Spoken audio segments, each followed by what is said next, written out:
बिस्मिल्लाहिर्रहमानिर्रहीम। अस्सलाम वालेकुम जी, क्या हाल चाल है आपके। उम्मीद करती हूँ आप सब खैरियत से होंगे। अल्हम्दुलिल्लाह मैं भी ठीक हूँ। तो आज जो मज़ेदार सी रेसिपी मैं आपके लिए लेके आई हूँ वो है फ़िश कौरमा, जो कि इंतहाई मज़े का बनता है। तो चलें जी, आज की मज़ेदार सी रेसिपी बनाना शुरू करते हैं। तो फ़िश कौरमा बनाने के लिए हमें जिन चीज़ों की ज़रूरत है उसमें सबसे पहले आपने एक अदद पतीली ले लेनी है। तो चलें जी, आपने इसके अंदर 1 कप घी का शामिल कर देना है। तो जैसे ही हमारा घी गर्म होगा तो इसके अंदर हम 2 प्याज दरमियाने साइज़ की काट के स्लाइस की सूरत में ये शामिल कर देंगे। तो प्याज को हम ब्राउन कर लेंगे। तो चलें जी, जैसा कि आप देख सकते हैं हमारा प्याज गोल्डन ब्राउन हो गया है। तो अब हम इसके अंदर शामिल करेंगे 2 चम्मच लहसुन अदरक का पेस्ट। ये शामिल करने के बाद हम इसे 2 से 3 मिनट के लिए अच्छी तरह से भूनेंगे। तो अब हम इसके अंदर शामिल करेंगे टमाटर और हरी मिर्चों का पेस्ट। यहाँ पे 2 अदद मैंने टमाटर ले लिए थे और 7 से 8 अदद हरी मिर्चें ले ली थी और इनका मैंने पेस्ट बना लिया है। तो आप इसका पेस्ट बना लीजिएगा।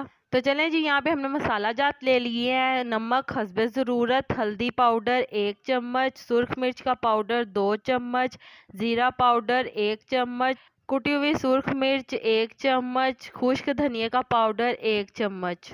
तो अब हम ये तमाम मसाला जात इसके अंदर शामिल कर देंगे और इसे 2 से 3 मिनट के लिए अच्छी तरह से भूनेंगे।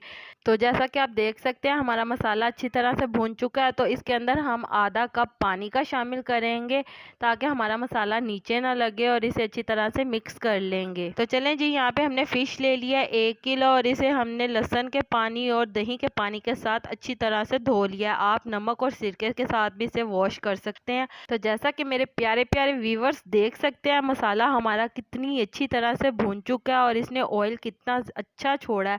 तो अब हम इसके अंदर फ़िश शामिल कर देंगे। फ़िश के पीसीज आपने एक एक करके सारे रख देने हैं और इसके बाद आपने इसे आहिस्ता आहिस्ता हिलाना है। तो यहाँ पे आपने फ़िश को 10 से 15 मिनट के लिए अच्छी तरह से मसाले में भून लेना है और आहिस्ता आहिस्ता आपने हिलाना है ताकि फ़िश के पीसीस टूट ना पाएँ।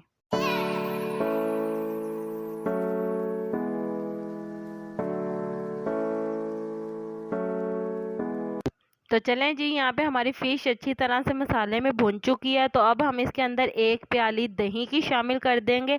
दही को आपने अच्छी तरह से फेंट लेना और उसके बाद आपने इसके अंदर शामिल करना है। तो कौरमे में दही शामिल करने के बाद आपने इसे 15 से 20 मिनट के लिए स्लो फ्लेम पर पकने के लिए छोड़ देना है। तो चलें जी, यहाँ पे हम हरा धनिया ले लेंगे हस्बे ज़रूरत, 3 अदद साबुत हरी मिर्चें और 1 चम्मच गरम मसाले का। तो ये हम इसके अंदर शामिल कर देंगे। तो चलें जी, उम्मीद करती हूँ आपको मेरी ये आज की मज़ेदार सी फ़िश कौरमे की रेसिपी पसंद आई होगी। अगर पसंद आई है तो मेरी वीडियो को लाइक कर दें और मेरे चैनल को सब्सक्राइब कर दें ताकि आपको आने वाली तमाम मज़ेदार सी वीडियो का नोटिफिकेशन बर वक्त मिल सके। अल्लाह ताला आपको बहुत सारी खुशियाँ अता करे, आपके रिज़्क में ढेरों ढेर बरकत अता करे, आपको मक्कातुल मुकरमा और मदीनातुल मुनव्वरा की हाज़िरी नसीब करे। आमीन सुम्मा आमीन। तो मुझे भी अपनी दुआओं में याद रखिएगा। मिलती हूँ आपसे एक और मज़ेदार रेसिपी के साथ एक और नई वीडियो में। तब तक के लिए मुझे दीजिए इजाज़त। अल्लाह हाफ़िज़।